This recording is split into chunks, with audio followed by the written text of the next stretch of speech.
Good morning student. आज हम जो हमारी ऑनलाइन क्लासें हैं उनमें आपका स्वागत है। आज हम पार्ट जो 22 था हमारा मानव का पाचन तंत्र, उसका पार्ट 3 पढ़ेंगे। पार्ट का नाम था हमारा मानव का पाचन तंत्र। मानव का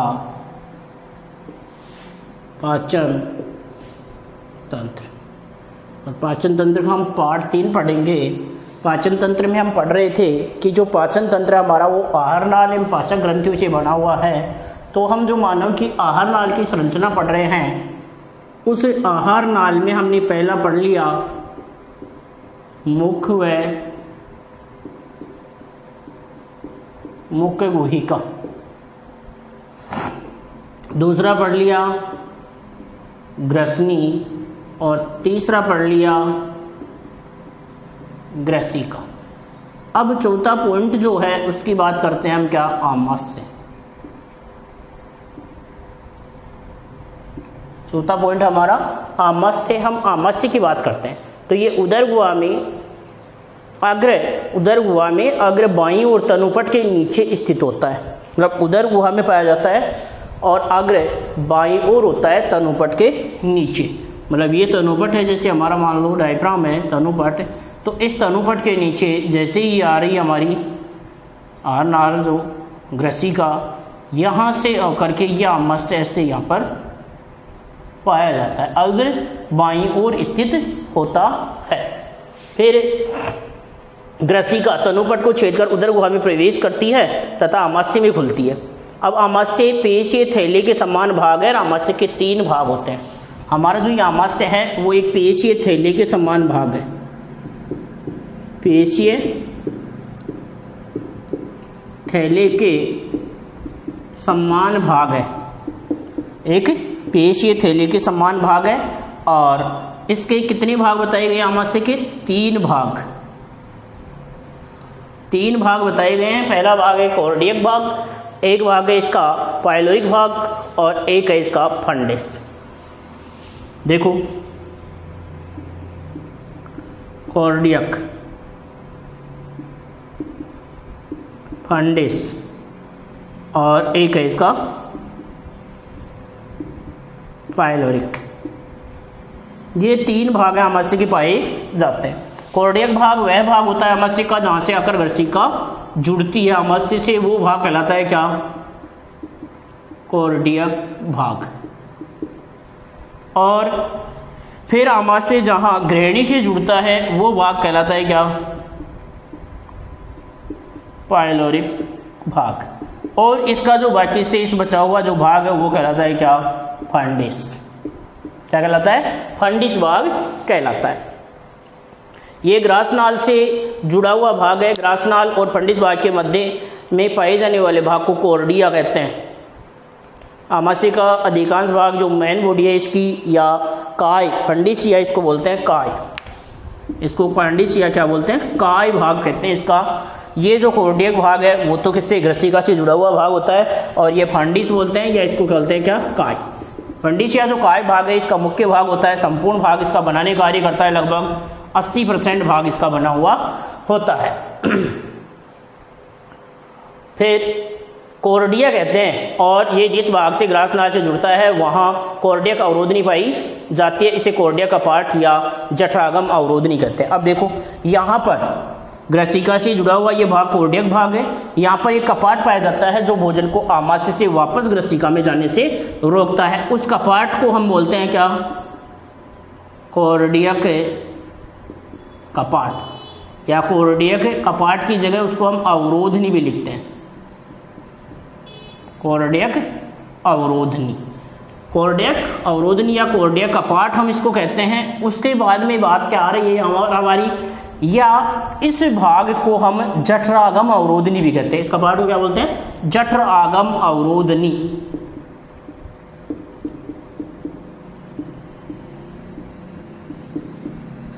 जठरागम अवरोधनी भी कहते हैं। फिर इसका ये जो काय भाग है, फंडिस भाग है, ये आमाशय का लगभग संपूर्ण भाग बनाता है। 80% भाग जो आमाशय का है वो इसी से बना हुआ होता है, जो इसका प्रमुख भाग है।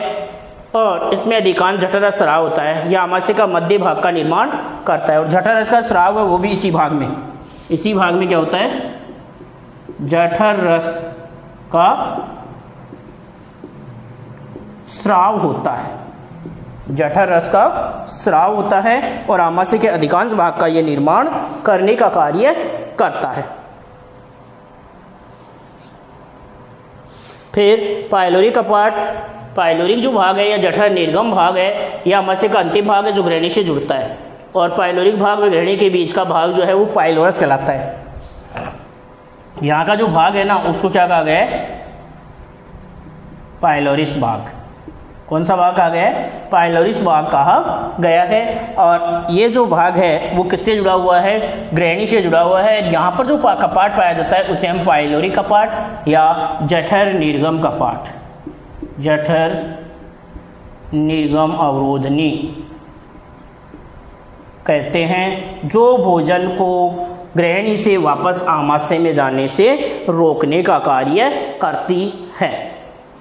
ये हमारी आमाशय की, इसको हम पाइलोरिक कपाट या जठर निर्गम अवरोधनी कहते हैं, जो भोजन के विपरीत दिशा में जाने से रोकती है। ये हमारी आमाशय की संरचना हुई। उसके बाद में हम आमाशय की ओतिकी पढ़ेंगे। क्या पढ़ेंगे, आमाशय की ओतिकी उत्तकीय संरचना पढ़ेंगे। उससे पहले हमने आमाशय की सामान्य संरचना पढ़ी। देखो आमाशय क्या है, एक पेशीय थैले की समान संरचना है जिसके 3 भाग होते हैं, कॉर्डियक भाग, फंडिश या काय भाग और एक पाइलोरिक भाग। कॉर्डियक भाग वह भाग होता है जो किससे जुड़ा हुआ है, कॉर्डिया मतलब ग्रासनाल से जुड़ा हुआ है, ग्रसिका से जुड़ा हुआ भाग होता है। इस भाग में क्या पाई जाती है, एक अवरोधनी पाई जाती है जो भोजन को आमाशय से वापस ग्रसिका में जाने से रोकती है। उस अवरोधनी को हम जठर निर्गम अवरोधनी या कॉर्डिया कपाट कहते हैं। फिर इसका दूसरा भाग काय भाग या फंडिस भाग है, यह आमाशय के अधिकांश भाग का निर्माण करता है, लगभग कितना 80%, और इसी में जठररस का स्राव होता है। पाइलोरिक कपाट यह आमाशय का अंतिम भाग है।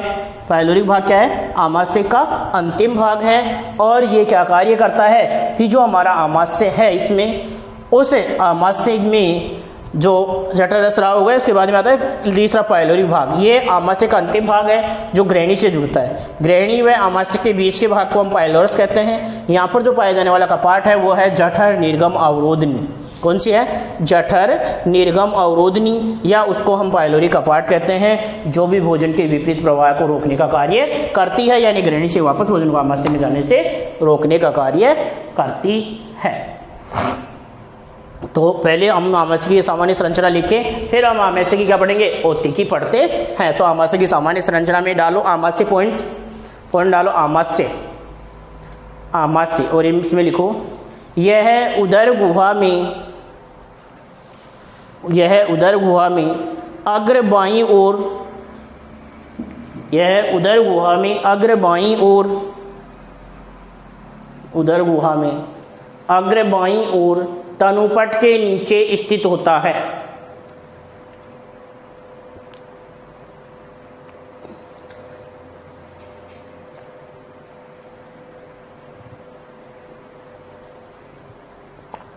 तनुपट के नीचे स्थित होता है। आगे लिखो ग्रसिका तनुपट को छेद कर, ग्रसिका तनुपट को छेद कर, ग्रसिका तनुपट को छेद कर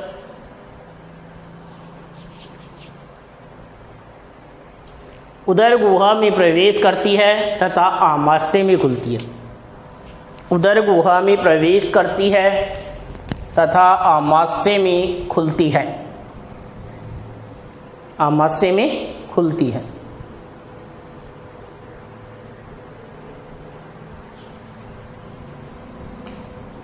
आमाशय में खुलती है।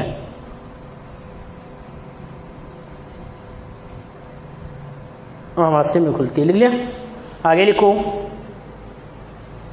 आमाशय पेशीय थैले के समान भाग है, आमाशय पेशीय थैले के समान भाग होता है।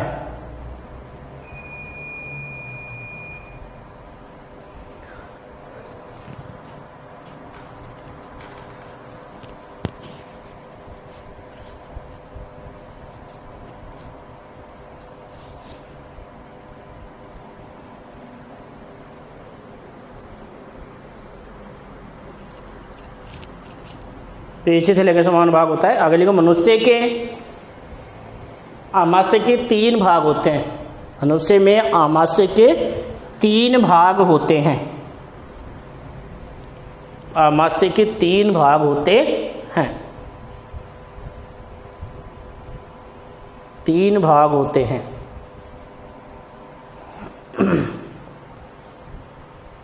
3 भाग होते हैं। अब ये 3 भाग कौन कौन से होते हैं उनके नाम लिखो। Number 1 cardiac. Cardiac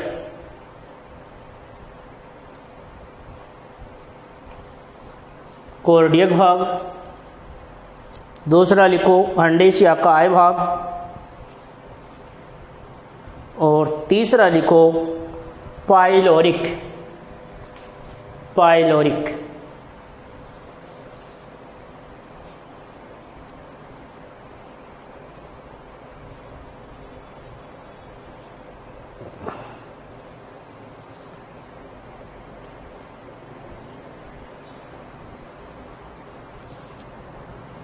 pyloric. पहला डालना कॉर्डियक भाग।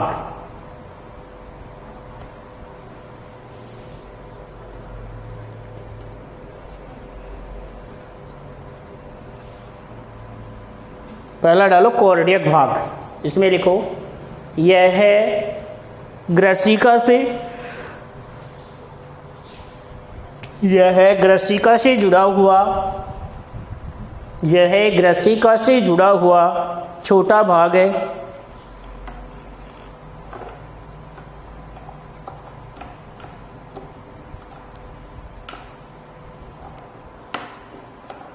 ग्रसिका से जुड़ा हुआ छोटा भाग है। आगे लिखो आमाशय में जिस स्थान पर ग्रसिका खुलती है, आमाशय में जिस स्थान पर ग्रसिका खुलती है, ग्रसिका खुलती है, वहाँ पर एक अवरोधनी पाई जाती है। वहाँ पर एक अवरोधनी पाई जाती है।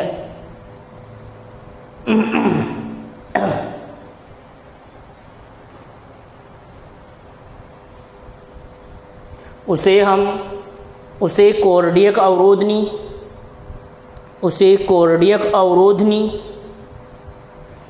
कॉर्डियक अवरोधनी या कॉर्डियक कपाट,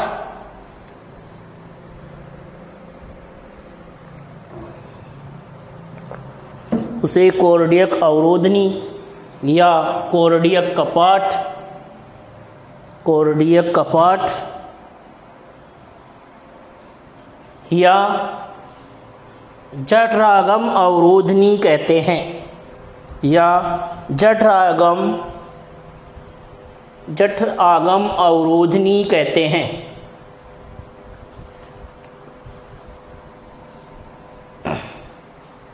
जठरागम अवरोधनी कहते हैं।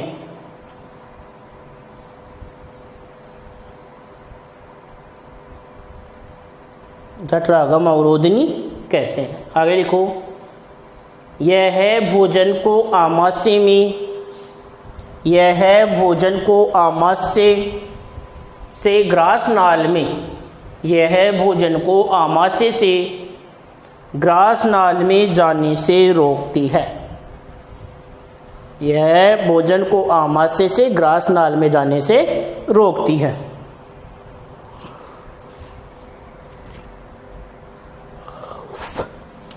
दूसरा भाग डालो इसका फंडिस या काय। काय भाग, काय। इसमें लिखो फंडिस या काय में यह है आमाशय का, यह है आमाशय का अधिकांश भाग बनाता है। यह है आमाशय का अधिकांश भाग बनाता है। अधिकांश भाग बनाता है। आगे लिखो यह है आमाशय के मध्य भाग का निर्माण करता है। आमाशय के मध्य भाग का निर्माण करता है, मध्य भाग का निर्माण करता है तथा जठर रस का स्राव करता है, जठर रस का स्राव करता है।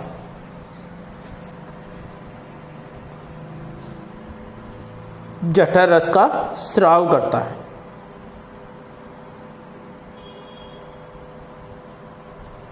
जठर रस का स्राव करता है। तीसरा भाग डालो, पाइलोरिक। पाइलोरिक भाग,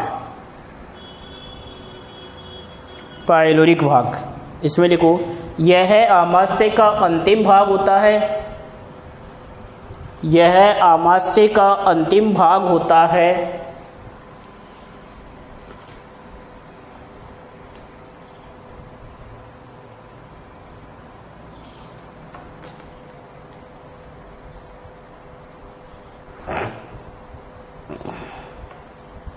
यह आमाशय का अंतिम भाग होता है जो ग्रहणी से जुड़ा होता है, जो ग्रहणी से जुड़ा होता है।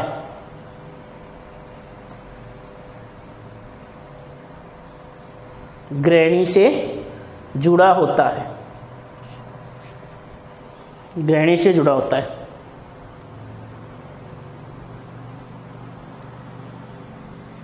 ग्रहणी से जुड़ा होता है। आगे लिखो, पाइलोरिक भाग व ग्रहणी के बीच का छिद्र, पाइलोरिक भाग व ग्रहणी के बीच का छिद्र पाइलोरस, पाइलोरस कहलाता है, पाइलोरस कहलाता है। दोबारा सुन लो, पाइलोरिक भाग व ग्रहणी के बीच का छिद्र पाइलोरस कहलाता है, जिस पर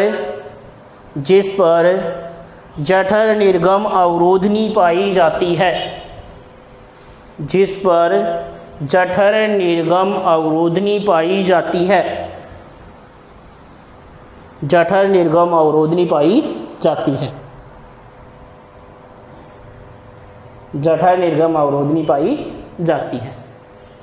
अगर लिखो, इसे पाइलोरिक कपाट भी कहते हैं, इसे पाइलोरिक कपाट भी कहते हैं।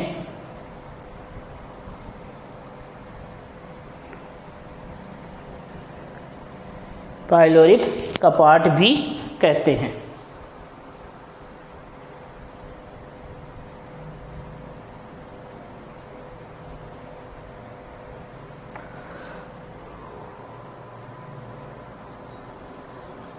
पाइलोरिक कपाट भी कहते हैं। आगे लिखो, यह भोजन को विपरीत दिशा में जाने से रोकता है।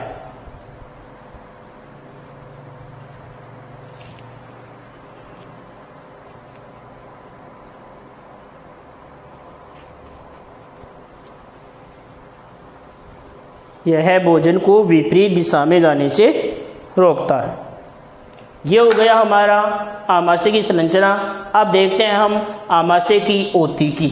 क्या देखते हैं हम? आमाशय की ओतिकी, इसके उत्तकीय संरचना की जो आमाशय की भित्ति है वो कितनी परतों से बनी हुई है। तो मैंने पहले दिन में बताया था, आर्नाल पढ़ा रहे थे हम, जब मैंने ग्रसिका पढ़ाई थी, ग्रसिका में ओतिकी पढ़ाई थी उस समय, कि हम किसी की भी ओतिकी देखेंगे तो उसमें वही 4 परतें हैं, शिरोसा स्तर, फेसी स्तर, अधः श्लेष्मिका स्तर और श्लेष्मिका स्तर। ये जरूर है कि उनमें परतों का या कोशिकाओं का अंतर हो सकता है। तो यहाँ पर हम आमाशय की ओतिकी पढ़ेंगे। आमाशय की ओतिकी,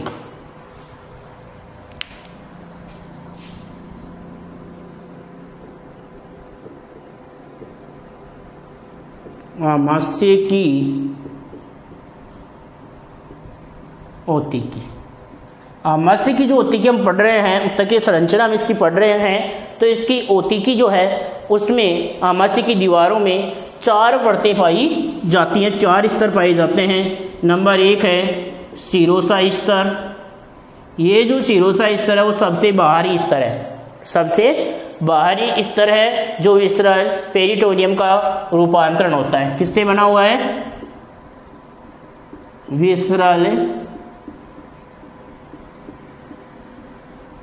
विसरल पेरिटोनियम के रूपांतरण से। किससे बना है? विसरल पेरिटोनियम के रूपांतरण से बना हुआ है। सबसे बाहरी स्तर है सीरोसा। दूसरा है पेशी स्तर। पेशी स्तर, इसमें पेशियों की 3 परतें पाई जाती हैं। पेशीय स्तर, ये जो पेशीय स्तर है इसमें क्या बताया गया है? पेशियों की 3 परतें पाई जाती हैं। पेशियों की 3 परतें पाई जाती हैं। नंबर 1 जो पहली परत है वो होती है अनुदैर्ध्य पेशी स्तर, सबसे बाहरी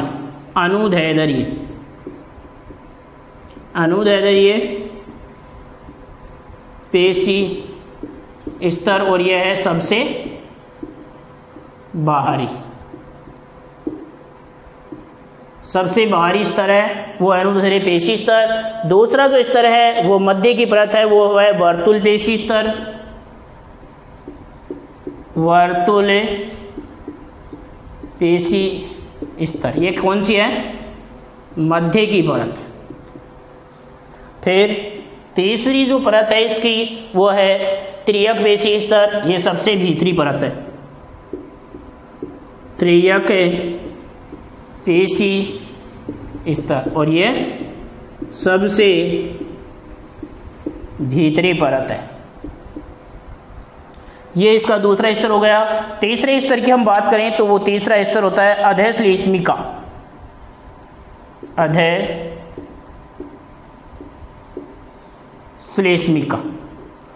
तीसरा स्तर होता है इसका अधश्लेष्मिका स्तर। ये संयोजक से निर्मित होता है। इसमें रक्त और लसिका वाहिनियां और तंत्रिकाएं पाई जाती हैं।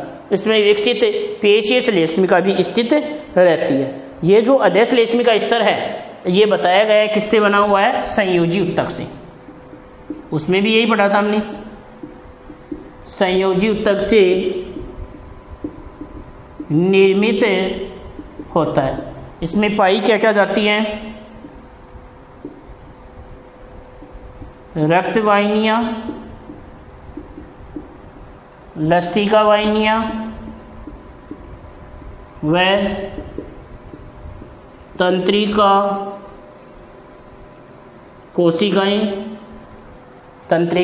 कोशिकाएं। और इसके अलावा इसमें क्या बताया गया है? विकसित पेशीय श्लेष्मिका। विकसित पेशीय श्लेष्मिका भी इसमें स्थित होती है। कौन से स्तर में? अधश्लेष्मिका स्तर में। फिर चौथा स्तर आता है श्लेष्मिका। ये स्तंभीय, सबसे अंदर का स्तर है और स्तंभीय उपकला का बना हुआ है।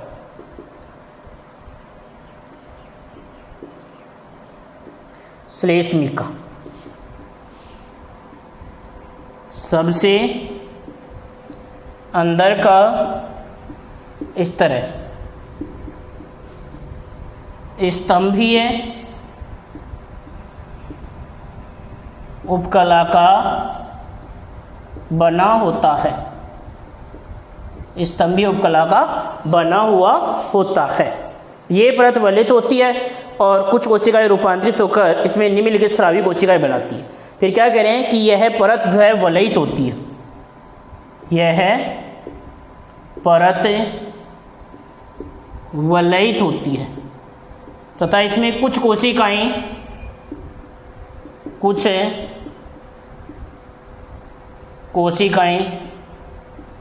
स्रावी होती हैं।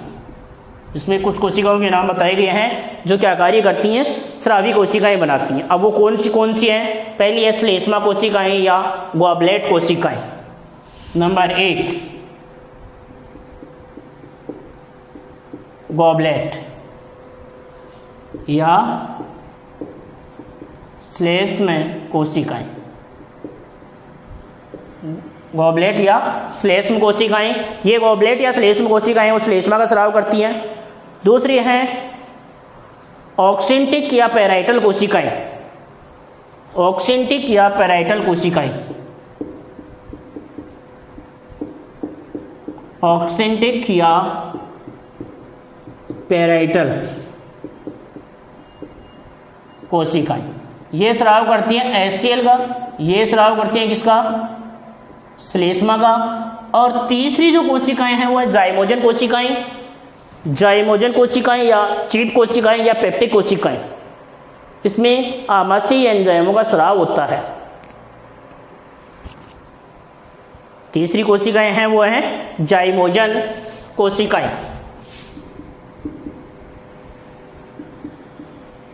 जाइमोजन या पेप्टिक कोशिकाएं, ये किसका स्राव करती हैं, एंजाइमों का स्राव करती है। ये हमारी किसकी, आमाशय की ओती की हुई। किसके बारे में समझा हमने, आमाशय की उत्तकीय संरचना के बारे में पढ़ा।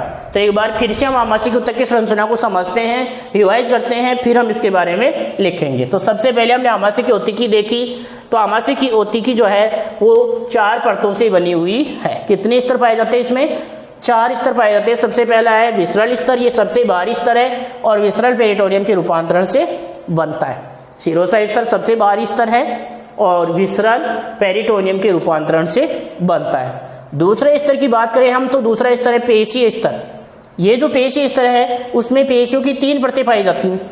सबसे पहली जो सबसे बाहर की ओर है वो अनुदैर्ध्य पेशी स्तर, दूसरा जो बीच का पेशी स्तर है वो वर्तुल पेशी स्तर, और तीसरा है तिर्यक पेशी स्तर जो सबसे भीतरी परत है इसमें। फिर इसकी जो तीसरी परत आती है वो आती है अधश्लेष्मिका। ये संयोजी ऊतक का निर्मित होती है और इसमें रक्त वाहिनियाँ, लसिका वाहिनियाँ, तंत्रिका कोशिकाएं और विशिष्ट प्रकार की पेशीय श्लेष्मिका भी इसमें स्थित होती हैं। फिर हमारा स्तर आया चौथा स्तर श्लेष्मिका स्तर। ये सबसे अंदर का स्तर है, स्तंभीय उपकला का बना होता है। इस परत मतलब ये जो परत है वलयित होती है और इसमें कुछ कोशिकाएं इन वलयों में स्रावी की तरह कार्य करती हैं। वो कौन कौन सी कोशिकाएं हैं जो स्रावी पदार्थों की तरह कार्य करती हैं। पहली आती है गॉबलेट कोशिका, गॉबलेट या श्लेष्म कोशिकाएं जो श्लेष्मा का स्राव करती हैं। दूसरी आती है ऑक्सेंटिक या पेराइटल कोशिकाएं, ये HCl का स्राव करती हैं। तीसरी जाइमोजन या पेप्टिक कोशिकाएं आती है जो आमाशयी एंजाइमों का स्राव करती हैं। यहाँ तक हमने पढ़ लिया है आमाशय की उत्तकीय संरचना के बारे में। अब हम बात करते हैं आगे की। इसमें पहले यहाँ तक लिखो आमाशय की ओतिकी।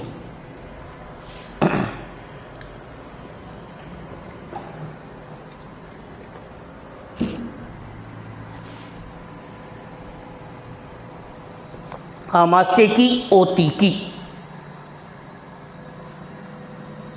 आमाशय की ओतिकी। और इसमें लिखना चालू करो आमाशय की ओतिकी में। आमाशयी दीवारों में निम्नलिखित परतें पाई जाती हैं। आमाशय दीवारों में निम्नलिखित परतें पाई जाती हैं।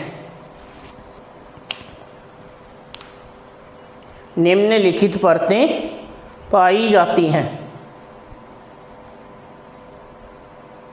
निम्नलिखित परतें पाई जाती हैं। आगे लिखो। पहला नंबर 1 सीरोसा, नंबर 1 लिखो सीरोसा। सीरोसा और इसमें लिखो सीरोसा में सबसे बाहरी स्तर, सबसे बाहरी स्तर जो विसरल पेरिटोनियम, जो विसरल पेरिटोनियम का रूपांतरण होता है।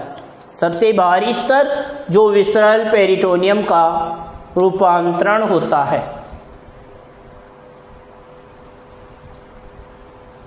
विसरल पेरिटोनियम का रूपांतरण होता है।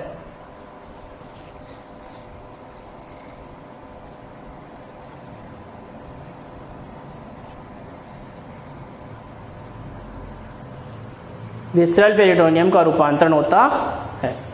लिख लिया। दूसरा डालो पेशीय स्तर। पेशीय स्तर, पेशीय स्तर अरे में लिखो इसमें, पेशीय स्तर में लिखो इसमें पेशियों की 3 परतें पाई जाती हैं।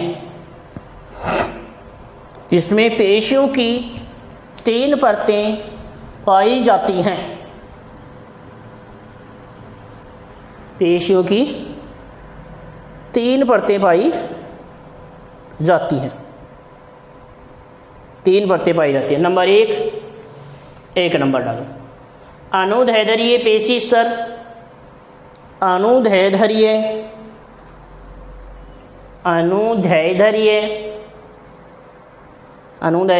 पेशी स्तर, डैश लगा लिखो।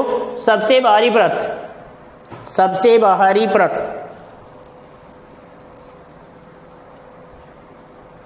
सबसे बाहरी परत। दूसरा डालो वर्तुल पेशी स्तर, वर्तुल पेशी स्तर, डैश लगा इसमें लिखो मध्य की परत, मध्य की परत, मध्य की परत। तीसरा डालो तिर्यक पेशी स्तर,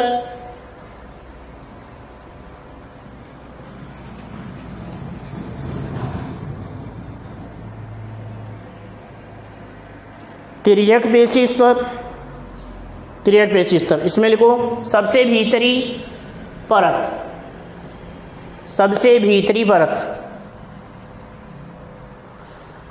सबसे भीतरी परत। तीसरा डालो अधश्लेष्मिका, अधश्लेष्मिका,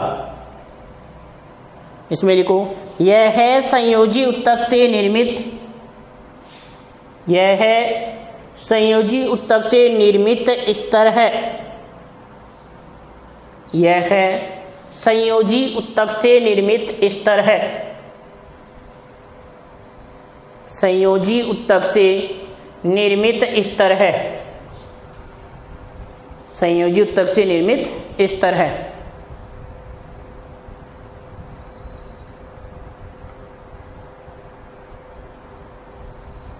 संयोजी उत्तक से निर्मित स्तर है।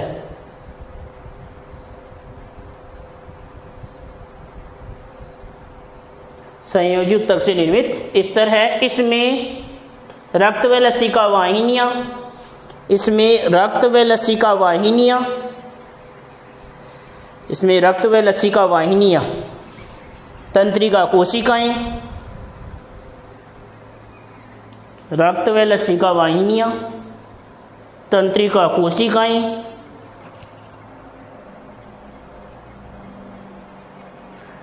तंत्रिका कोशिकाएं पाई जाती हैं।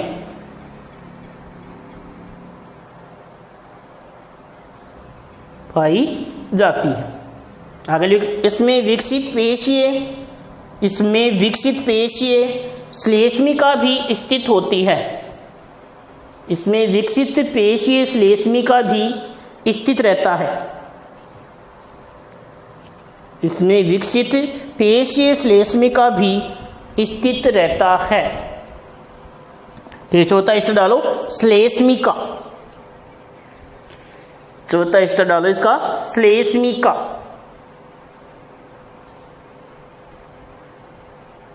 श्लेष्मिका।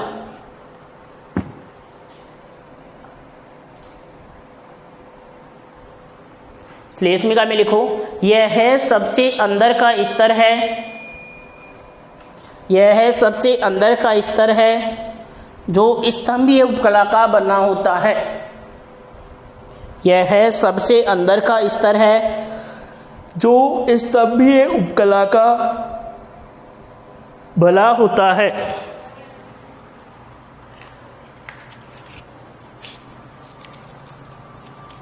सबसे अंदर का स्तर है जो स्तंभीय उपकला का बना होता है।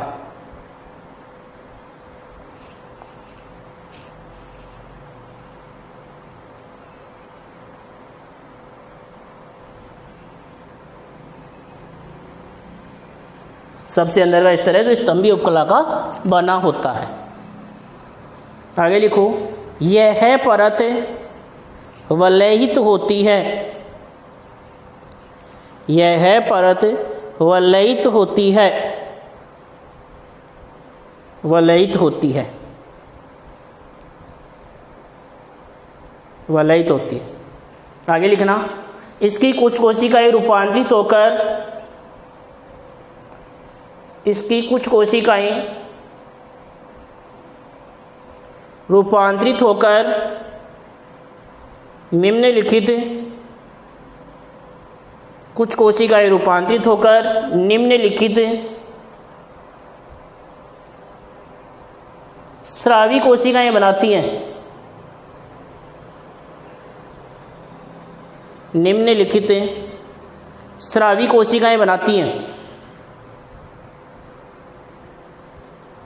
नंबर 1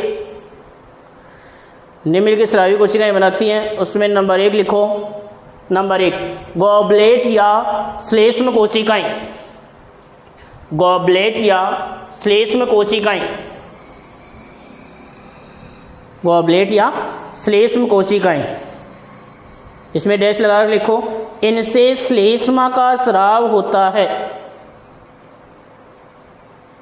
इनसे श्लेष्मा का स्राव होता है। श्लेष्मा का स्राव होता है। दूसरी कोशिकाएं डालो।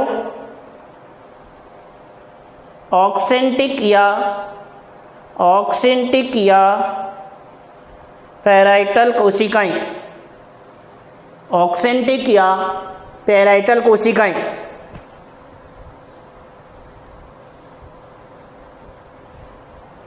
इसमें लिखो। इनसे तनु HCl का स्राव होता है।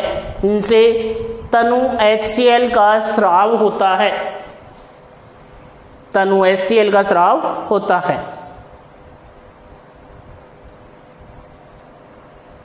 तनु HCl का स्राव होता है। अगला डालो। तनु HCl का स्राव होता है। उसके बाद में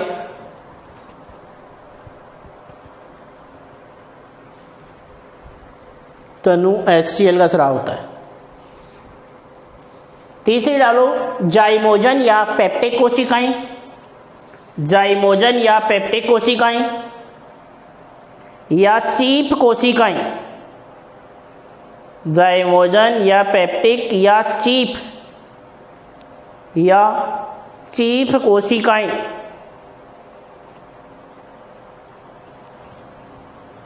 चीप कोशिकाएं,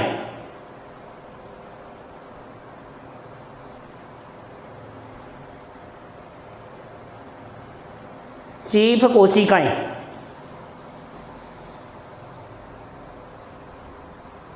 चीप कोशिकाएं, इसमें लिखो।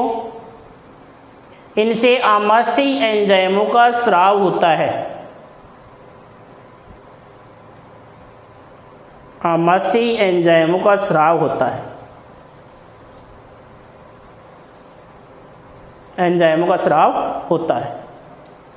आगे अलग लाइन लिखो। अधिकांश ग्रंथिल कोशिकाएं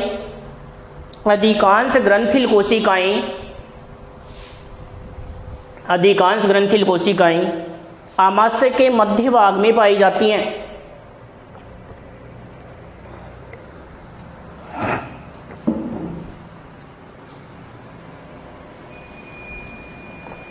अधिकांश ग्रंथिल कोशिकाएं आमाशय के मध्य भाग में पाई जाती हैं।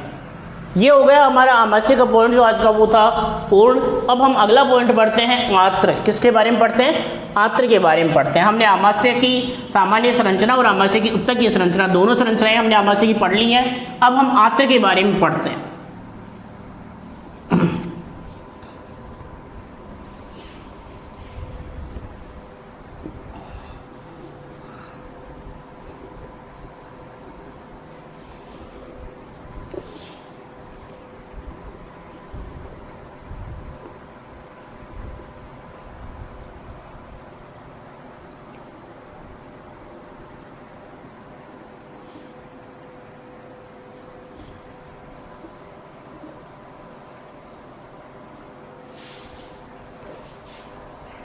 अब पढ़ते हैं हम आंत्र की। यह अनल का सबसे लंबा भाग है, जिसकी कुल लंबाई जो है वो मनुष्य में 7 से 8 मीटर होती है और इसको निम्न भागों में विभाजित किया गया है।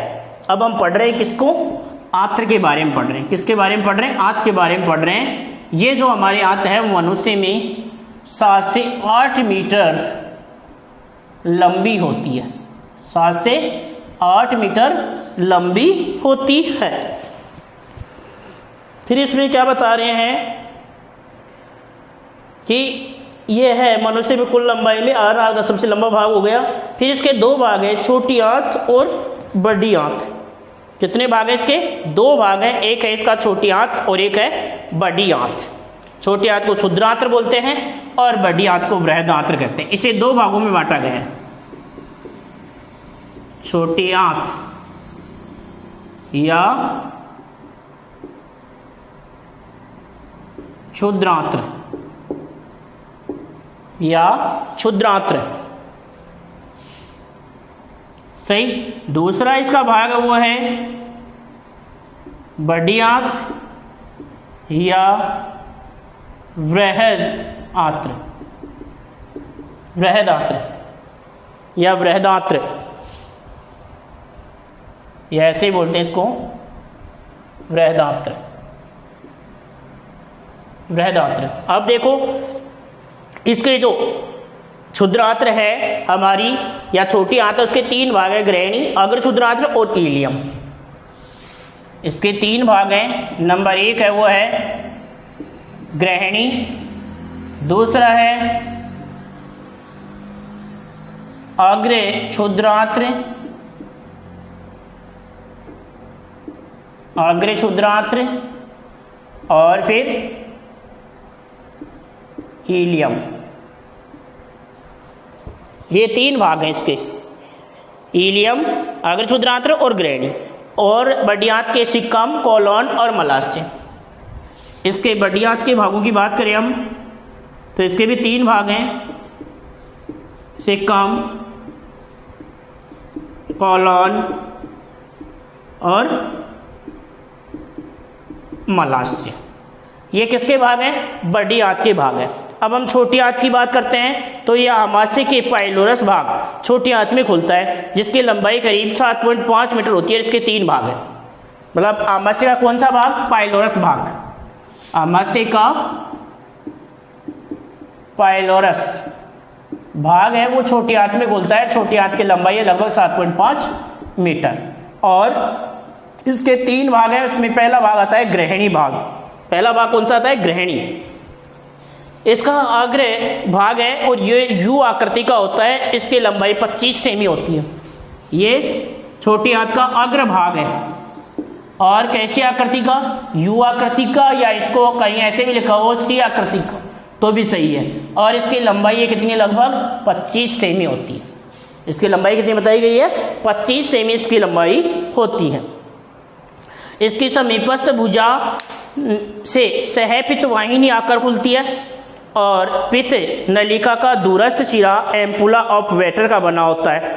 मतलब क्या कह रहे हैं सुनना कि इसकी जो समीपस्थ भुजा है से उसे सहपित वाहिनी आकर खुलती है।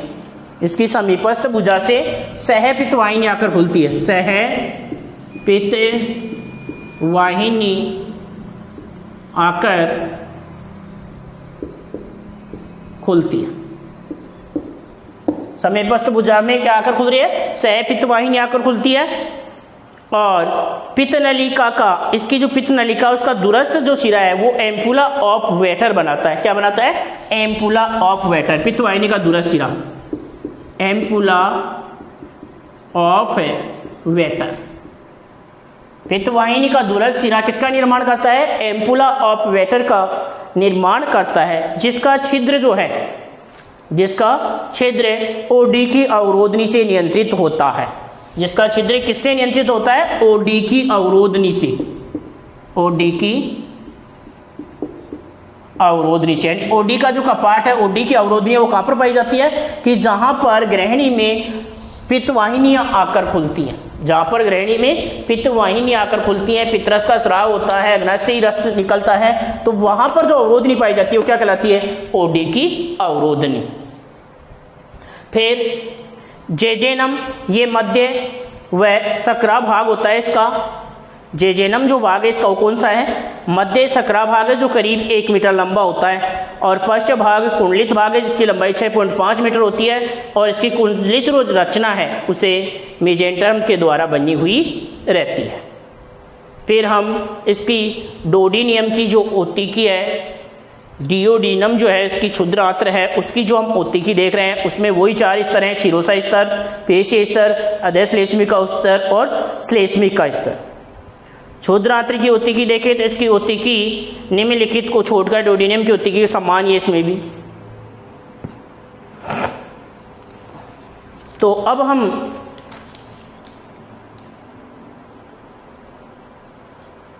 यानी जो हम ग्रहणी पढ़ रहे हैं उस जो ग्रहणी की अगर हम ओतिकी के बारे में देख रहे हैं तो जो ग्रहणी की ओतिकी है हमारी, वो ओतिकी हम ग्रहणी के बारे में देखा है। ग्रहणी का तीसरा भाग है जेजेनम और चौथा भाग है पश्च कम कुंडलित भाग। फिर अब हमारी डियोडिनम की ओतिकी, किसकी? डियोडिनम यानी ग्रहणी की ओतिकी। हम पढ़ रहे हैं ग्रहणी के बारे में, तो अब पढ़ रहे हैं हम ग्रहणी की ओतिकी। किसके बारे में पढ़ रहे हैं? ग्रहणी की ओतिकी। इस ग्रहणी को बोलते हैं डियोडेनम। क्या बोलते हैं? डियोडिनम।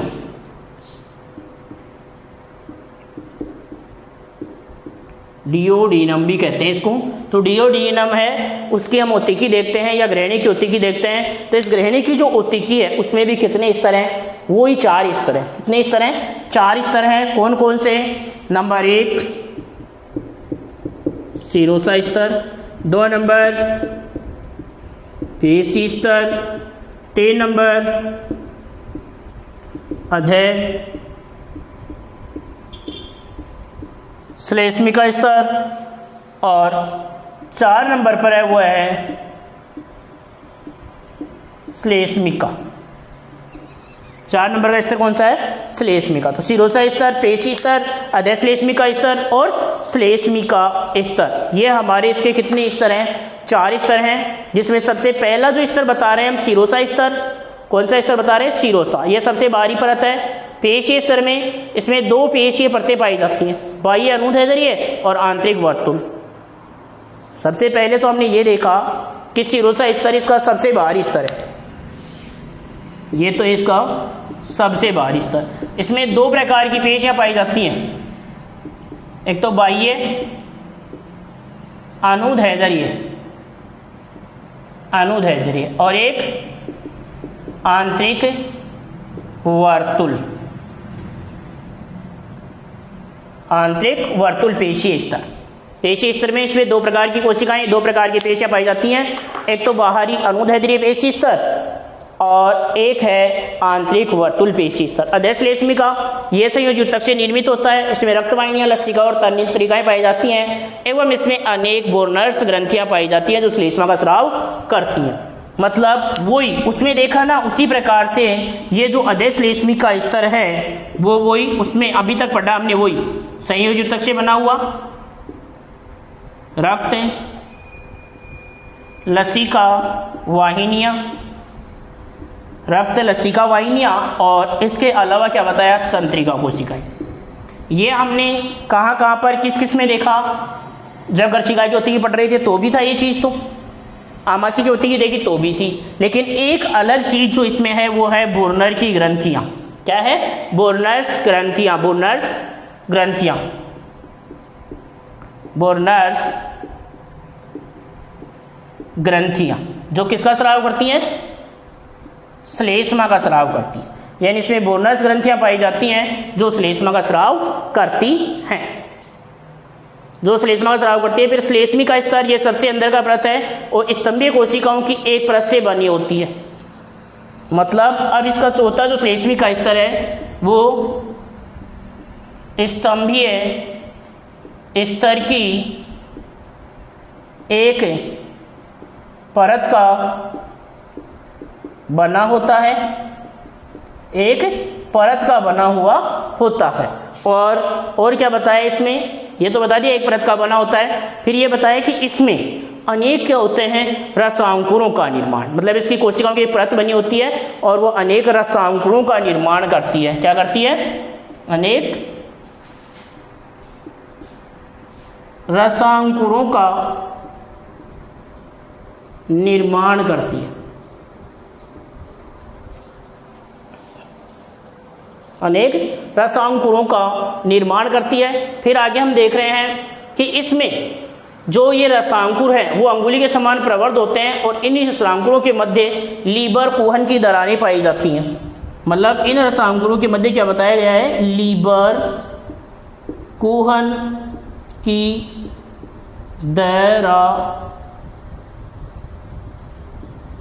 दरारें पाई जाती हैं।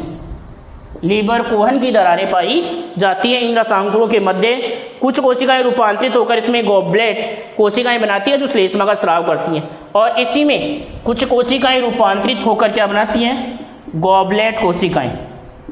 क्या बनाती हैं, गॉबलेट कोशिकाएं बनाती हैं। वो गॉबलेट कोशिकाएं क्या कार्य करती हैं, किसका स्राव करती हैं, श्लेष्मा का स्राव करती हैं। रसांकुरों के अंदर भरे हुए संयोजक तक में बारीक परत में लेमिना प्रोपिया कहते हैं।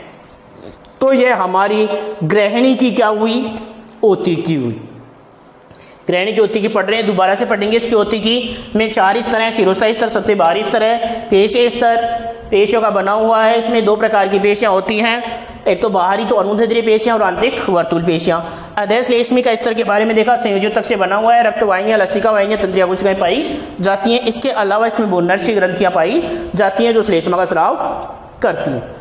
फिर श्लेष्मिका स्तर ये सबसे अंदर का स्तर है। एक स्तंभीय कोशिकाओं की बनी हुई परत होती है, इसमें परत का बना होता है। फिर इसमें रसांकुरों का निर्माण होता है। रसांकुरों के मध्य में इसमें लीबर कुहन की दरारें पाई जाती हैं, और फिर इसमें कुछ कोशिकाएं रूपांतरित होकर गॉबलेट कोशिकाओं का निर्माण करती हैं जो श्लेष्मा का स्राव करता है। यहाँ तक हम देख लें एक बार। फिर उसके बाद में हम क्षुद्रांत्र की ओतिकी देखेंगे। किसकी ओतिकी की देखेंगे, क्षुद्रांत्र की ओतिकी। और फिर उसके बाद में हम वृहदांत्र देखेंगे। किसके बारे में देखेंगे, बड़ी आंत के बारे में देखेंगे। और फिर मलाशय और गुदा और बड़ी आंत की ओतिकी। फिर हमारे जो आहार नाल है, वो जो आहार नाल पूरी हो जाएगी, उसके बाद में जो पाचक ग्रंथ के हमारे दूसरा भाग था, पाचक ग्रंथियाँ, वो पढ़ेंगे हम। तो पहले अब यहाँ पर आप देखें, पहले पॉइंट डालें। पॉइंट था हमारा, क्या था हमारा पॉइंट, आंत। आंत, और इसमें लिखो, आंत में लिखो, यह आहार नाल का सबसे लंबा भाग है। यह आहार नाल का सबसे लंबा भाग है।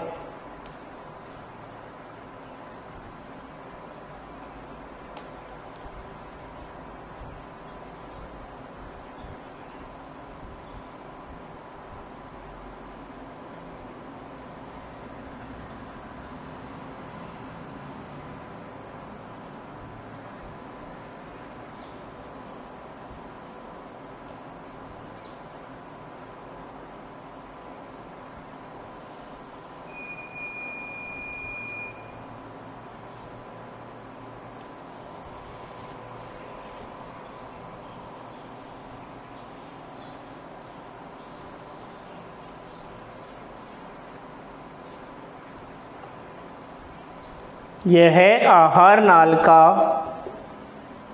सबसे लंबा भाग है, जिसकी कुल लंबाई मनुष्य में 7 से 8 मीटर होती है।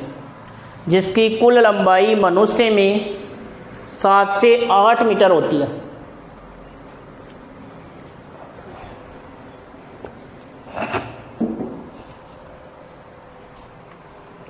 कुल लंबाई मनुष्य में 7 से 8 मीटर होती है। आगे लिखो, इसको निम्नलिखित प्रकार से विभाजित करते हैं। इसको निम्नलिखित प्रकार से विभाजित करते हैं। तो डालना आप आंत्र, और उसको 2 भागों में बांटना, छोटी आंत क्षुद्रांत्र और बड़ी आंत बृहदांत्र। आंत्र, उसमें नंबर 1 छोटी आंत या क्षुद्रांत्र, नंबर 2 बड़ी आंत या बृहदांत्र। फिर इसके 3 भाग, ग्रहणी, दूसरा भाग है अग्र क्षुद्रांत्र, और तीसरा भाग है इलियम। इसी प्रकार बड़ी आंत के 3 भाग, सेकम, कोलोन और मलाशय। दूसरा भाग कोलोन और तीसरा भाग मलाशय। ये ऐसे कैसे इतना था लिख लें। छोटी आंत क्षुद्रांत्र, फिर इसके 3 भाग डैश लगा के लिखे। नंबर 1 ग्रहणी, 2 नंबर अग्र क्षुद्रांत, 3 नंबर इलियम। दूसरा भाग है इसका बड्डियात, और बड्डियात के 3 भाग लिखे, सिक्कम, कॉलोन और मलासे। और फिर सबसे पहले डाले छोटी आंत। छोटी आंत, छोटी आंत, छोटी आंत डाल करके इसमें लिखे आमाशय का पाइलोरस भाग छोटी आंत में खुलता है। आमाशय का पाइलोरस भाग छोटी आंत में खुलता है। छोटी आंत में खुलता है।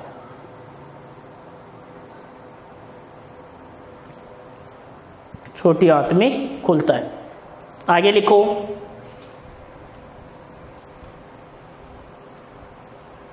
जिसकी लंबाई करीब 7.5 मीटर होती है। जिसकी लंबाई करीब 7.5 मीटर होती है।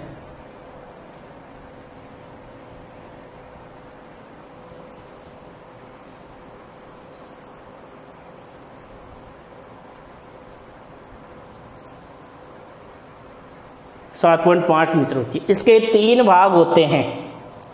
इसके 3 भाग होते हैं। नंबर 1 ग्रहणी या डिओडिनम। डिओडिनम, ग्रहणी या डिओडिनम। इसमें लिखो, ये इसका अग्रभाग है जो सी आकृति का या यू आकृति का, जो सी आकृति का होता है। सी आकृति का होता है।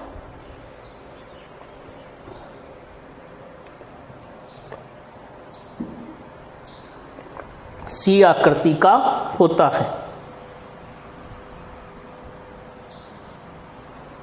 सी आकृति का होता है।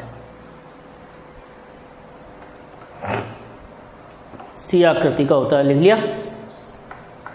आगे लिखो, इसकी लंबाई 25 सेमी होती है।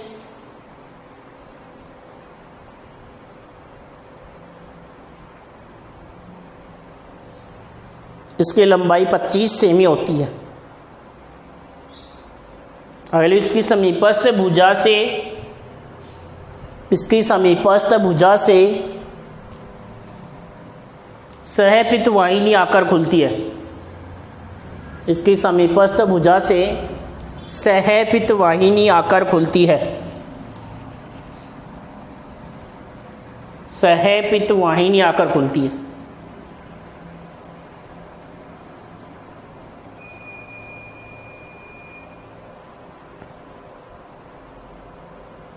आगे लिखो, पित्त नलिका का दूरस्थ शिरा, पित्त नलिका का दूरस्थ शिरा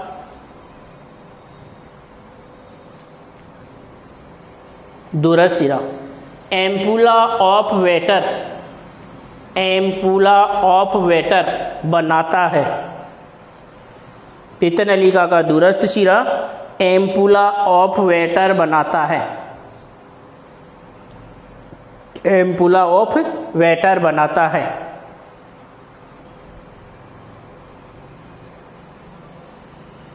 जिसका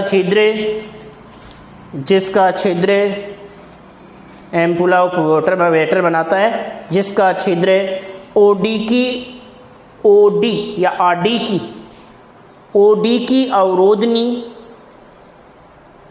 से नियंत्रित होता है। जिसका छिद्र ओडी की अवरोधनी से नियंत्रित होता है। आगे लिखो, जेजेनम, जेजेनम, ये लिखो, मध्य का सकरा भाग, मध्य का सकरा भाग, मध्य का सकरा भाग जो करीब 1 मीटर लंबा होता है। मध्य का सकरा भाग जो करीब 1 मीटर लंबा होता है।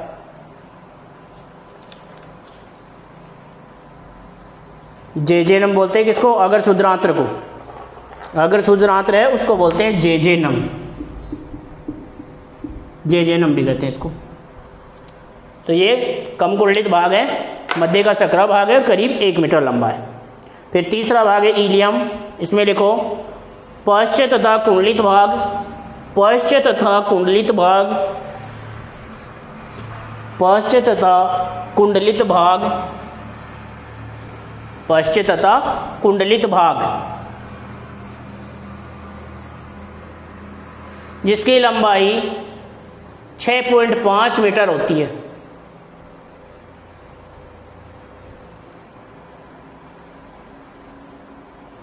जिसकी लंबाई 6.5 मीटर होती है। आगे डालो पॉइंट अलग से, डियोडिनम की ओतिकी या ग्रहणी की ओतिकी, ग्रहणी की ओतिकी, ग्रहणी की ओतिकी।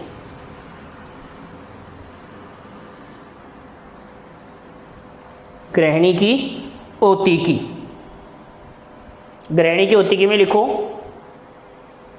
इसकी दीवारों में 4 प्रमुख स्तर पाए जाते हैं।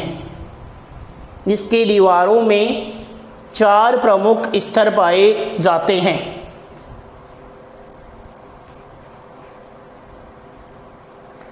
चार प्रमुख स्तर पाए जाते हैं।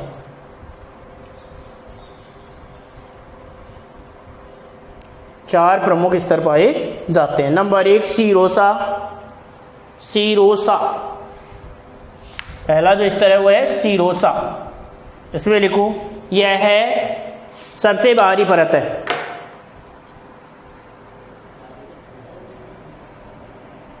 यह है सबसे बाहरी परत है, सबसे बाहरी परत है। दूसरा डालो पेशीय स्तर, पेशीय स्तर, इसमें लिखना इसमें 2 पेशीय परतें पाई जाती हैं। पेशीय स्तर डालकर लिखो इसमें 2 पेशीय परतें पाई जाती हैं। इसमें 2 पेशीय परतें पाई जाती हैं। 2 पेशीय परतें पाई जाती हैं। बाहरी अनुदैर्ध्य पेशी स्तर, बाहरी अनुदैर्ध्य पेशी स्तर, बाहरी अनुदैर्ध्य पेशी स्तर, वह आंतरिक, वह आंतरिक वर्तुल पेशी स्तर, वह आंतरिक वर्तुल पेशी स्तर हो गया। तीसरा डालो अधश्लेष्मी का स्तर, अधश्लेष्मी का स्तर, अधश्लेष्मी का स्तर। इसमें लिखो यह है संयोजी उत्तक का बना, यह है संयोजी उत्तक का बना होता है, संयोजी उत्तक का बना होता है, जिसमें रक्त व लसिका वाहिनियाँ, जिसमें रक्त लसिका वाहिनियाँ, रक्त व लसिका वाहिनियाँ तथा तंत्रिकाएँ पाई जाती हैं, तंत्रिकाएँ पाई जाती हैं, तंत्रिकाएँ पाई जाती हैं। मतलब ये संयोजित तक का बना होता है, इसमें रक्त व लसिका वाहिनियाँ तथा तंत्रिकाएँ पाई जाती हैं, तंत्रिकाएँ पाई जाती हैं। आगे लिखो इसमें अनेक, इसमें अनेक बोर्नर्स ग्रंथियाँ पाई जाती हैं, इसमें अनेक बोर्नर्स ग्रंथियाँ पाई जाती हैं, अनेक बोर्नर्स ग्रंथियाँ पाई जाती हैं। जो अनेक बोर्नर्स ग्रंथियाँ पाई जाती हैं जो श्लेष्मा का स्राव, जो श्लेष्मा का स्राव, बोर्नर्स ग्रंथियाँ पाई जाती है जो क्या कार्य करती हैं? श्लेष्मा का स्राव करती हैं, श्लेष्मा का स्राव करती हैं। अब अगला डालो चौथा स्तर डालो श्लेष्मिका, श्लेष्मिका। इसमें लिखो यह सबसे अंदर की परत है,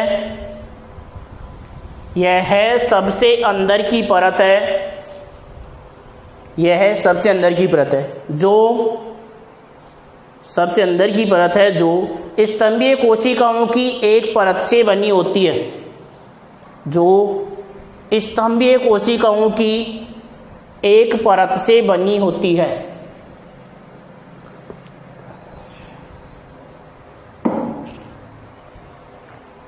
स्तंभीय कोशिकाओं की एक परत से बनी होती है। स्तंभीय कोशिकाओं की एक परत से बनी होती है। आगे लिखो, यह अनेक रसांकुरों का निर्माण करती है, यह अनेक रसांकुरों का निर्माण करती है, अनेक रसांकुरों का निर्माण करती है, जो अंगुली के समान प्रवर्ध होते हैं। ये रसांकुर कैसे होते हैं? अंगुली के समान प्रवर्ध, यही क्या है? रसांकुर, जो अंगुली के समान प्रवर्ध होते हैं।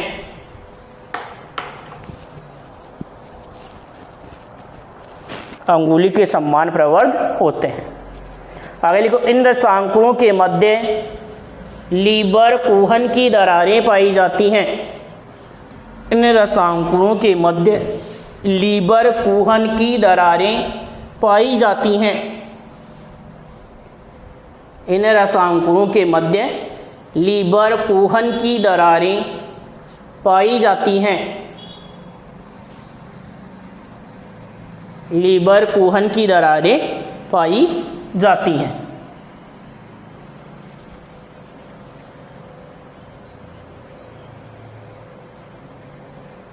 कुछ कोशिकाएं रूपांतरित होकर गॉबलेट कोशिकाएं बनाती हैं। कुछ कोशिकाएं रूपांतरित होकर गॉबलेट कोशिकाएं बनाती हैं। कुछ कोशिकाएं रूपांतरित होकर गॉबलेट कोशिकाएं बनाती हैं। गॉबलेट कोशिकाएं बनाती हैं, जो गॉबलेट कोशिकाएं बनाती हैं जो श्लेष्मा का स्राव करती हैं, जो श्लेष्मा का स्राव करती हैं। उसके बाद में अब पढ़ते हैं हम क्षुद्र आंत्रिकी ओतिकी। किसकी ओतिकी देखते हैं? क्षुद्र आंत्रिकी। ये तो हमने ग्रहणी की ओतिकी देखी, उसके बाद में हम क्षुद्र आंत्रिकी ओतिकी देखेंगे, फिर हम बडियात पढ़ेंगे और बडियात की ओतिकी पढ़ेंगे। क्या पढ़ेंगे हम? क्षुद्र आंत्रिकी ओतिकी।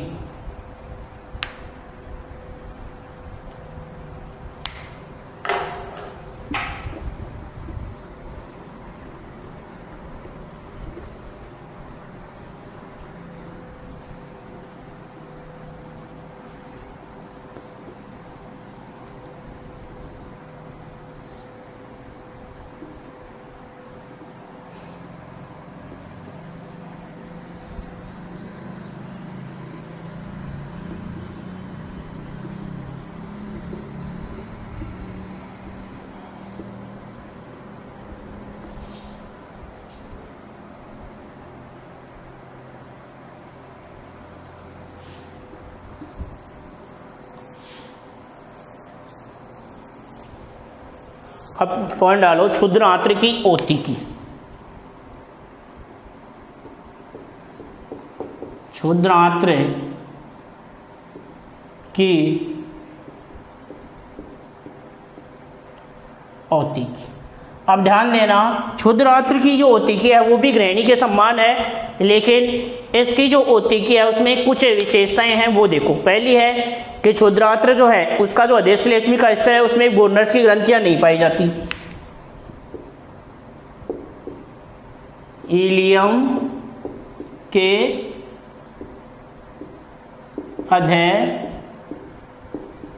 अधोश्लेष्मी का स्तर में बोर्नर्स ग्रंथियां नहीं पाई जाती, बल्कि हमने ग्रहणी में क्या देखा था? बोर्नर्स ग्रंथियां पाई जाती थी अधोश्लेष्मी कांड, इसमें बोर्नर्स ग्रंथियां नहीं पाई जाती। फिर इसमें रसांकुरों की संख्या अधिक होती है, इसमें रसांकुरों की संख्या अधिक होती है। एक ये अंतर हो गया। तीसरा अंतर है इसमें कि इलियम का जो श्लेष्मिका है उसमें कुछ कोशिकाएं रूपांतरित होकर पैनेत कोशिकाएं बनाती हैं। पैनत कोशिकाएं क्या बनाती हैं? पैनत कोशिकाएं बनाती हैं। उसमें तो रूपांतरित होकर के जो कोशिकाएं थी वो गोबलेट कोशिकाएं थी, इसमें कौन सी थी? पैनेत कोशिकाएं, जो आंत्ररस का स्राव करती हैं, जिसको हम सकस एंटेरिकस, मतलब ये पैनेत कोशिकाएं क्या स्राव करती हैं? आंत्र रस का स्राव करती हैं। क्या करती हैं? आंत्र रस का स्राव करती हैं। और इस आंत्र रस को हम क्या बोलते हैं? सकस एंटेरिकस। सकस एंटेरिकस, सकस एंटेरिकस कहते हैं। ये हुई हमारी क्षुद्र आंत्र की ओतिकी। मतलब इसकी ओतिकी है निम्नलिखित को छोड़कर डोडेनियम की ओतिकी के समान ही होती है। मतलब ये निम्नलिखित बातें इसमें अलग हैं इसकी ओतिकी में, और बाकी इसकी ओतिकी किसके समान है? ग्रहणी के समान। मतलब निम्नलिखित बातों को छोड़ करके इसकी ओतिकी ग्रहणी के समान ही होती है।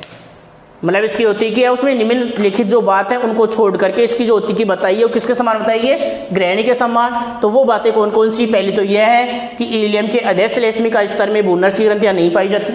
दूसरा है इसमें रसांकुरों की संख्या अधिक होती है। तीसरा है इसमें कुछ कोशिकाएं रूपांतरित होकर पैनेत कोशिकाएं बनाती हैं जो आंत्ररस का स्राव करती हैं, और उसको हम बोलते हैं क्या? सकस एंटेरिकस। तो अब लिखो क्षुद्र आंत्र की ओतिकी। पॉइंट डालो, क्षुद्र आंत्र की ओतिकी। क्षुद्र आंत्र की ओतिकी। क्षुद्र आंत्र की ओतिकी। और इसमें लिखो क्षुद्र आंत्र की ओतिकी में, क्षुद्र आंत्र की ओतिकी पॉइंट डाल लो, और इसमें लिखो इसकी ओतिकी निम्नलिखित को छोड़कर ग्रहणी की ओतिकी के समान होती है। इसकी ओतिकी निम्नलिखित को छोड़कर ग्रहणी की ओतिकी के समान ही होती है।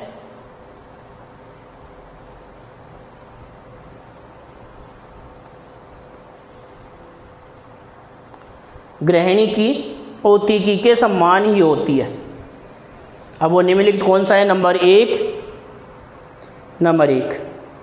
इलियम के अधेय श्लेष्मिका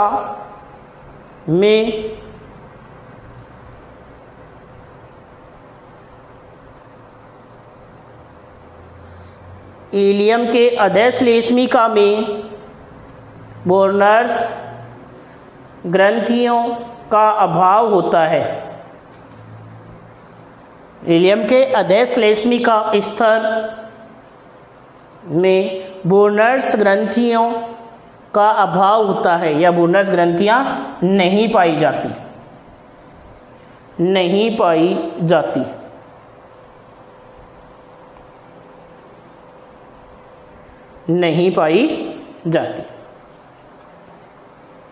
आगे लिखो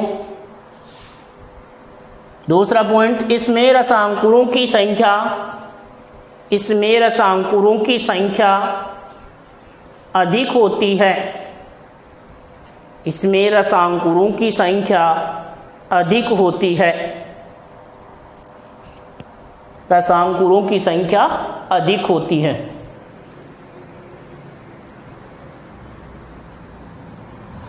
रसांकुरों की संख्या अधिक होती है। तीसरा लिखो, इलियम के श्लेष्मिका की कुछ कोशिकाएं रूपांतरित होकर इलियम के श्लेष्मिका की कुछ कोशिकाएं रूपांतरित होकर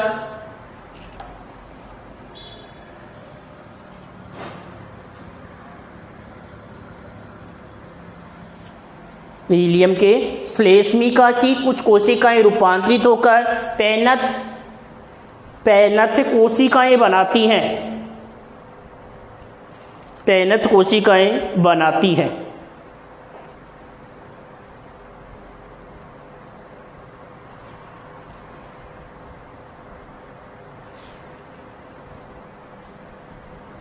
पैनत कोशिकाएं बनाती है। आगे लिखो, इनसे आंत्र रस का स्राव होता है। इनसे आंत्र रस का स्राव होता है। इनसे आंत्र रस का स्राव होता है, जिसको आंत्र रस का स्राव होता है, जिसको सकस एंटेरिकस कहते हैं। जिसको सकस एंटेरिकस कहते हैं। मतलब इसमें जो विशेष प्रकार की श्लेष्म का स्तर में पैनत कोशिकाएं पाई जाती हैं, आंत्ररस का स्राव करती हैं, और आंत्ररस के स्राव को क्या बोलते हैं हम? सकस एंटेरिकस कहते हैं। सकस एंटेरिकस कहते हैं। अब देखते हैं हम बड़ी आंत के बारे में, और बड़ी आंत की ओतिकी के बारे में हम पढ़ते हैं।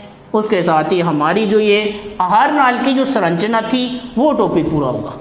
तो आज ये टॉपिक हम पूरा कर लेते हैं, आहार नाल वाला, संरचना वाला, फिर कल हम पार्श्व ग्रंथियों के बारे में पढ़ लें। तो अभी अगला पॉइंट डालेंगे हम क्या? बड़ी आंत। किसके बारे में पढ़ेंगे? बड़ी आंत के बारे में पढ़ेंगे।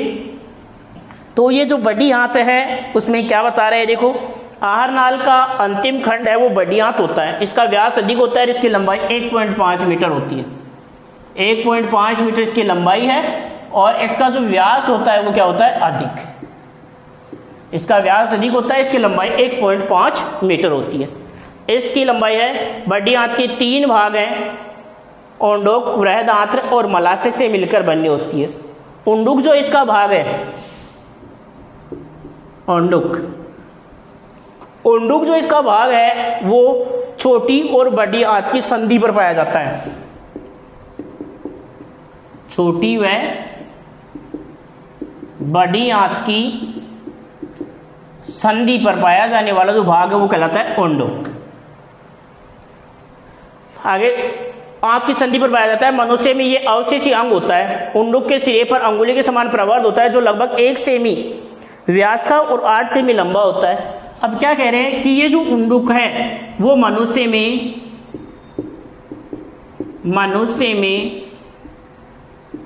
अवशेषी अंग के रूप में पाया जाता है। जो 1 सेमी व्यास का, 1 सेमी इसका क्या है? व्यास, और 8 सेमी क्या है? ये 8 सेमी लंबा, अंगुली के समान प्रवर्ध होता है, जिसको बोलते हैं हम क्या? कर्मी रूपी परिशेषिका। जिसे हम क्या कहते हैं? कर्मी रूपी परिशेषिका। कर्मी रूपी परिशेषिका कहते हैं। इस परिशेषिका का कोई कार्य नहीं होता। इस परिशेषिका का कोई कार्य नहीं होता। फिर आगे है क्षुद्रांत्र और बृहदांत्र के मध्य एक त्रिकांत कपाट होता है। कहाँ पर? क्षुद्रांत्र और बृहदांत्र के मध्य। क्षुद्रांत्र व बृहदांत्र के मध्य एक त्रिकांत कपाट होता है। क्षुद्रांत्र और बृहदांत्र के मध्य क्या बताया गया है? एक त्रिकांत कपाट बताया गया है। और ये जो त्रिकांत कपाट होता है, जो पदार्थों को क्षुद्रांत्र से बृहदांत्र में आसानी से जाने देता है, लेकिन क्षुद्रांत्र में वापस नहीं आने देता। अब इसके कोलोन में 4 भाग होते हैं: आरोही भुजा, अवरोही भुजा, अनुप्रस्थ भुजा और एक है सिग्माइड भुजा। ये इसके कोलोन के 4 भाग हैं: आरोही भुजा, अवरोही भुजा, अनुप्रस्थ भुजा और सिग्माइड भुजा। देखो कौन कौन से? सबसे पहले आरोही भुजा, आरोही भुजा। दूसरी है अनुप्रस्थ, अनुप्रस्थ भुजा। तीसरी है अवरोही, और चौथी है सिग्माइड, सिग्माइड भुजा। उसके बाद में आता है इसका मलाशय और गुदा। तो पहले बड़ी आंत डालो और उसमें लिखो बड़ी आंत,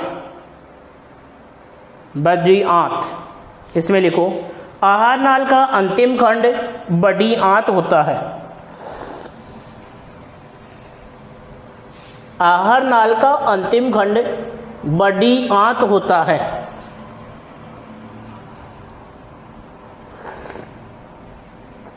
आहार नाल का अंतिम खंड बड़ी आंत होता है। इसका व्यास अधिक होता है। इसका व्यास अधिक होता है। व्यास अधिक होता है।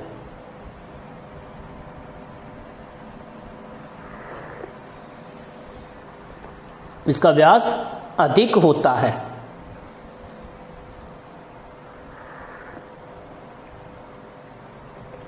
इसकी लंबाई लगभग 1.5 मीटर होती है। इसकी लंबाई लगभग 1.5 मीटर होती है।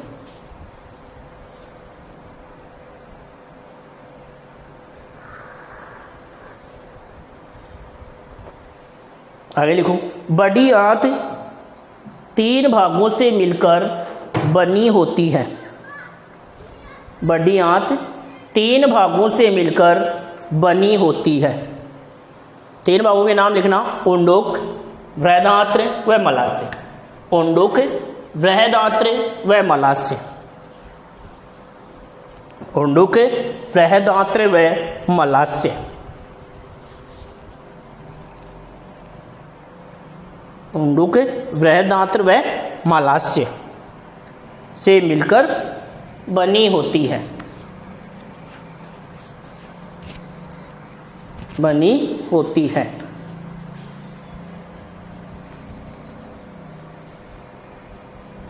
आगे देखो, उंडुक छोटी व बड़ी आंत की संधि पर पाया जाता है। उंडुक छोटी व बड़ी आंत की संधि पर पाया जाता है।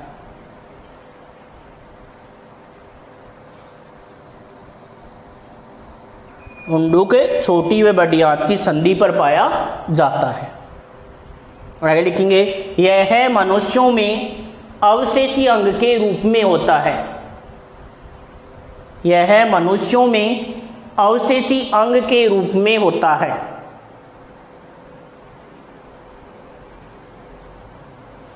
मनुष्यों में अवशेषी अंग के रूप में होता है।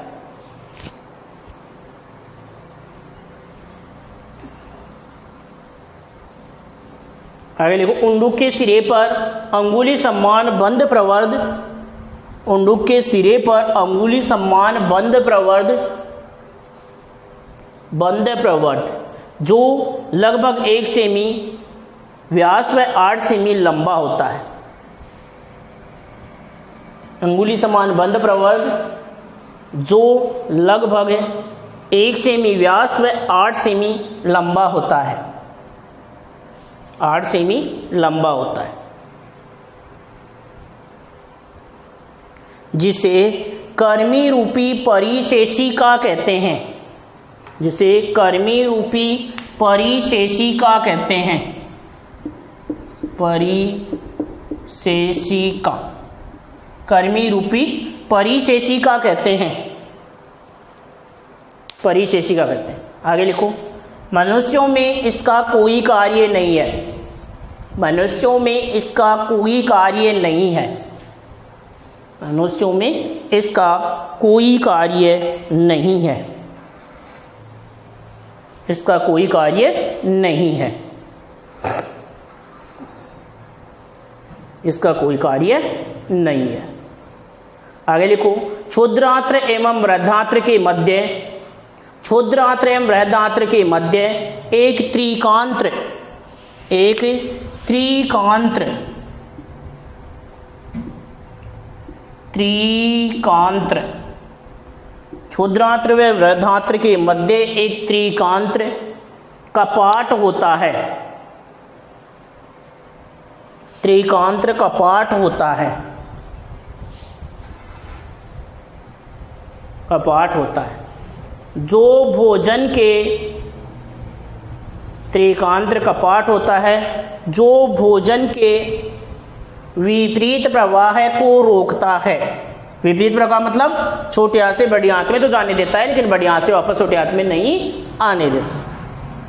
जो भोजन के विपरीत प्रवाह को रोकता है, विपरीत प्रवाह को रोकता है। आगे लिखो, कोलोन के 4 भाग होते हैं। कोलोन के 4 भाग होते हैं। चारों नाम लिखो, आरोही भुजा, अनुप्रस्थ भुजा, अवरोही भुजा और चौथा सिग्माइड भुजा।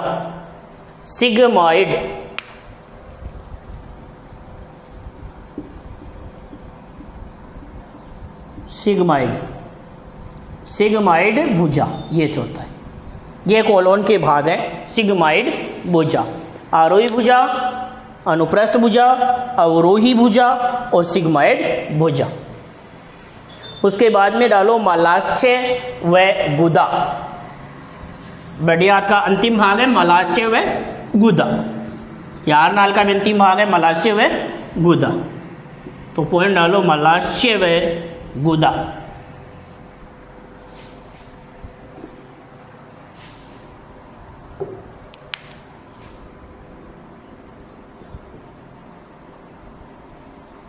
मलाशय व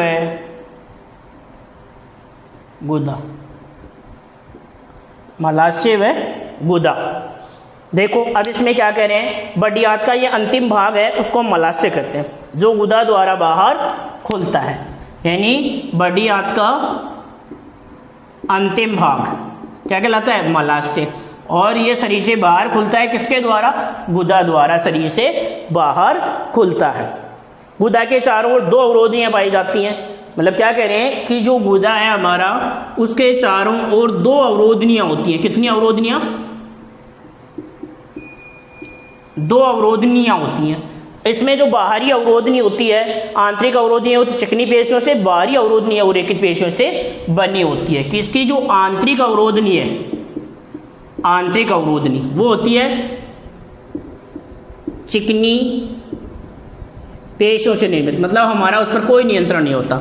जबकि जो बाहरी अवरोधनी है वो बनी होती है किसकी, रेखित पेशियों की, जिस पर हमारा क्या होता है, नियंत्रण होता है। कि गुदा की अवरोधनी है उस पर 2 अवरोधनियां बनी होती है, एक आंतरिक अवरोधनी चिकनी पेशियों से निर्मित, एक बाहरी अवरोधनी रेखित पेशियों से निर्मित। तो बाहर की अवरोधनियां उस पर हमारा नियंत्रण होता है, हम उसको रोके रख सकते हैं, लेकिन आंतरिक अवरोधनी पर हमारा नियंत्रण नहीं होता है। आंतरिक अवरोधनी की जो पेश है उनमें संकुचन होने से हमें मल त्याग की इच्छा होती है और हम मल बाहर त्यागते हैं अपनी इच्छा के अनुसार। तो मलाशय और गुदा पॉइंट डालो, इसमें लिखो, बड़ी आंत का अंतिम भाग मलाशय होता है। बड़ी आंत का अंतिम भाग मलाशय होता है। बड़ी आंत का अंतिम भाग मलाशय होता है।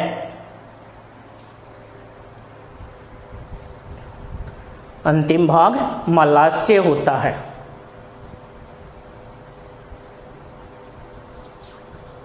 जो गुदा द्वारा बाहर खुलता है, जो गुदा द्वारा बाहर खुलता है,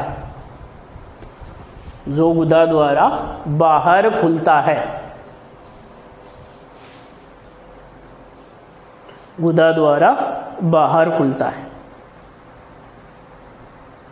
आगे लिखो, गुदा के चारों ओर 2 अवरोधनियां होती हैं।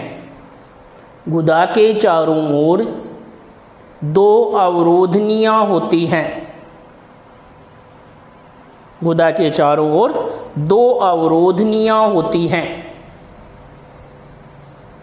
2 अवरोधनियां होती हैं।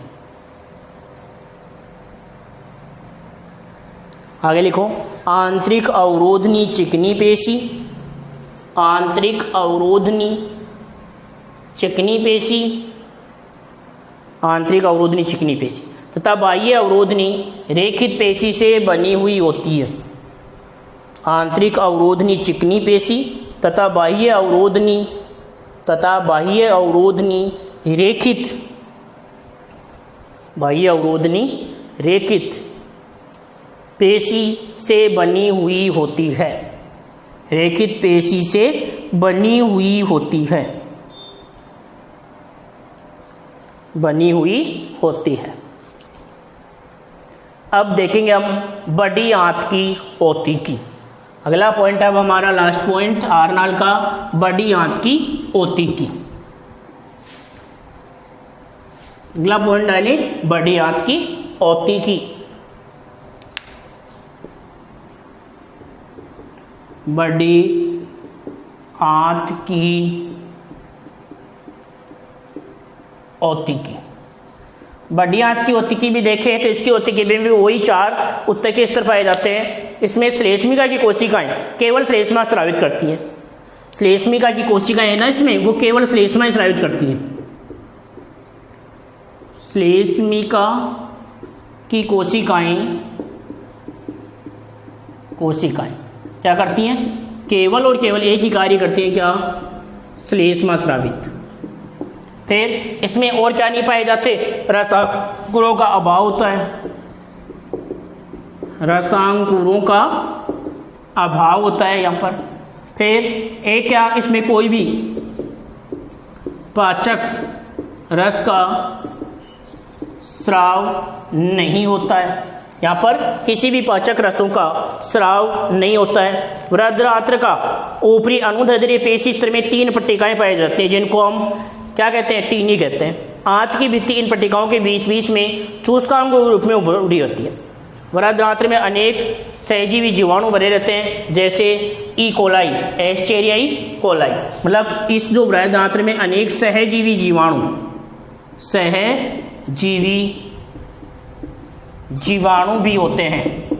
जैसे एग्जाम्पल है ई कोलाई यानी एस्चेरियाई कोलाई जीवाणु, जो हमारी बड़ी आंत में सहजीवी जीवाणु के रूप में पाया जाता है। तो ये हमारी हो गई आंत्र की बड़ी आंत की ओती की। क्या हुआ हमारा पॉइंट? बड़ी आंत की ओती की जो पॉइंट था वो पॉइंट हुआ हमारा पूरा। तो पॉइंट डालो बड़ी आंत की ओती की। इसमें लिखो बड़ी आंत की भित्ति में 4 उत्तकीय स्तर उपस्थित होते हैं। बड़ी आंत की भित्ति में भी 4 उत्तकीय स्तर उपस्थित होते हैं। 4 कौन कौन से? वही शिरोसा स्तर, पेशी स्तर, फिर अधः श्लेष्मिका और श्लेष्मिका स्तर। 4 उत्तकीय स्तर उपस्थित होते हैं। आगे लिखो इसमें श्लेष्मिका की कोशिकाएं केवल श्लेष्मा स्रावित करती हैं। श्लेष्मिका की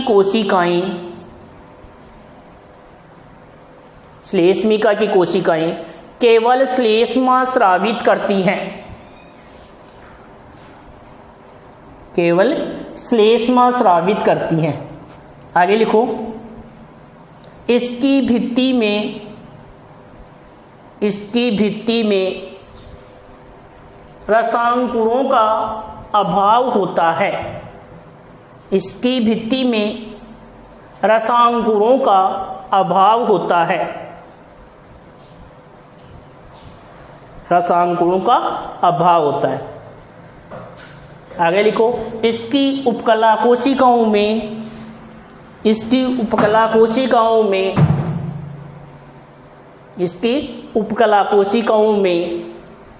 कोई पाचक एंजाइम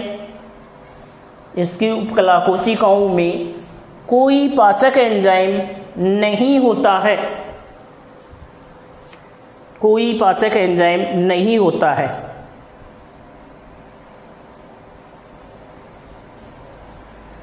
आगे लिखो इसकी भित्ति ही बीच बीच में चूसकांगों के रूप में उभरी हुई रहती है। इसकी भित्ति ही बीच बीच में चूसकांगों के रूप में उभरी हुई रहती है। चूसकांगों के रूप में उभरी हुई रहती है। आगे लिखो वृद्धआंत्र में अनेक सहजीवी जीवाणु भी रहते हैं। वृद्धआंत्र में अनेक सहजीवी जीवाणु भी रहते हैं। अनेक सहजीवी जीवाणु भी रहते हैं। अनेक सहजीवी जीवाणु भी रहते हैं, सहजीवी जीवाणु भी रहते हैं, जैसे ई कोलाई, जैसे ई कोलाई मनुष्य के आंत में पाया जाने वाला सहजीवी जीवाणु है, वो अंतःपरजीवी के रूप में हमारे शरीर में पाया जाता है। वो कौन सा है? E coli. जैसे ई कोलाई, ये हमारी वृहद आंत्रिकी औतिकी भी पूरी हुई। तो अभी जो हमारा ये टॉपिक था उसमें हमारी आहार नाल की जो संरचना थी वो हमारी पूरी हुई। पाचन तंत्र पूरा नहीं हुआ, हमारा पाचन तंत्र मिलकर बना है आहार नाल और पाचक ग्रंथियों से, आहार नाल और पाचक ग्रंथि से मिलकर हमारा पाचन तंत्र बना हुआ है। तो अब जो हमारा पार्ट हम 4 पढ़ेंगे, पार्ट नंबर 4 जो पढ़ेंगे उसमें हम पढ़ेंगे क्या? पाचक ग्रंथियां। क्या पढ़ेंगे? पाचक